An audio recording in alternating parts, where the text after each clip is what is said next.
میرے حضور نے ارشاد فرمایا ہر شے کا ایک دل ہوتا ہے، اور قرآن مجید کا دل سورہ یاسین ہے۔ جس نے ایک مرتبہ سورہ یاسین کی تلاوت کی، اللہ 10 مرتبہ قرآن پڑھنے کا ثواب عطا کرے گا۔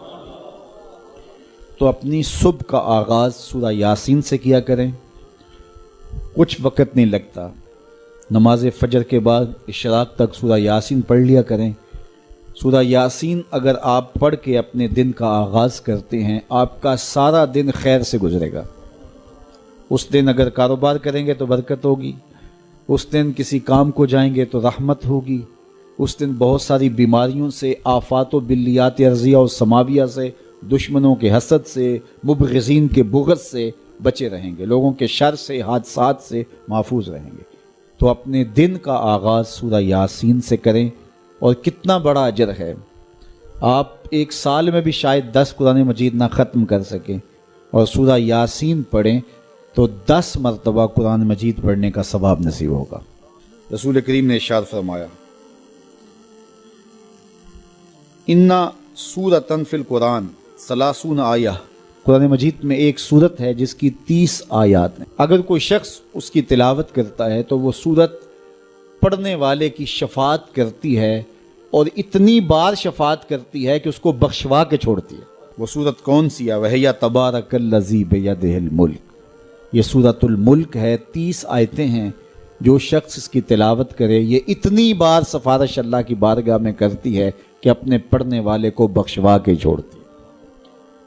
تو اپنے دن کا آغاز سورہ یاسین سے کریں، اور اپنی شب کا آغاز سورہ ملک سے کریں۔ سونے سے پہلے سورہ ملک کی تلاوت ضرور کر لیں، تو انشاءاللہ اس سے رات برکت سے گزرے گی، آفات و بلیات سے بچے رہیں گے، اور سب سے بڑی بات کہ اللہ تعالیٰ جل شانہ غفران و رحمت سے مالا مال فرما دے۔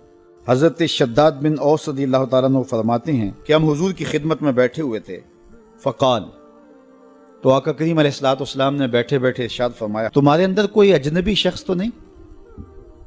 تمہارے اندر کوئی غیر تو نہیں؟ خاص ہی ہو نا، یہ نہیں کوئی اہل کتاب سے تو نہیں؟ میں نے کہا حضور کوئی نہیں، سارے اپنے ہی ہیں۔ تو آقا کریم علیہ الصلوۃ والسلام نے فرمایا اچھا دروازے کو کنڈی لگا دو، پھر فرمایا ہاتھ کھڑے کرو اور کہو لا الہ الا اللہ۔ سارے اپنے ہو؟ سارے اپنے ہیں، کوئی غیر تو نہیں؟ نہیں۔ کنڈی لگا دو، لگ گئی کنڈی۔ کب ہاتھ کھڑے کرو اور کہو لا الہ الا اللہ۔ اب اگلی بات سنو، اللہ کے محبوب نے فرمایا الحمدللہ، تمام خوبیاں اللہ کے لیے۔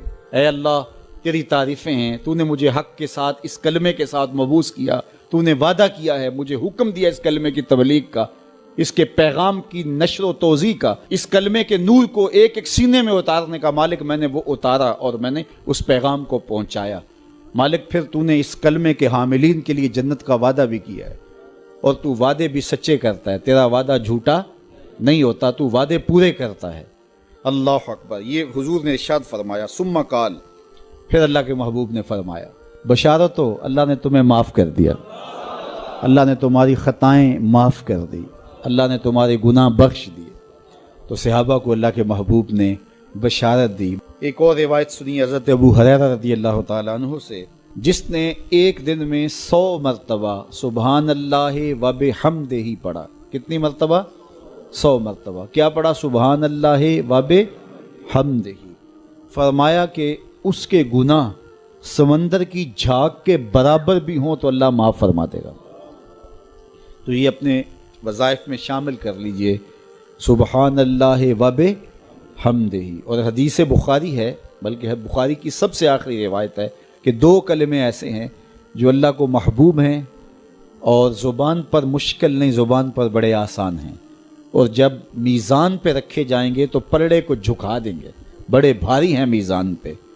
وہ 2 کلمے یہی ہیں، سبحان اللہ و بحمدہ، سبحان اللہ العظیم۔ تو اگر اس کو 100 مرتبہ روزانہ پڑھے تو سمندر کی جھاگ کے برابر بھی گناہ ہوں تو اللہ معاف فرما دیتا ہے۔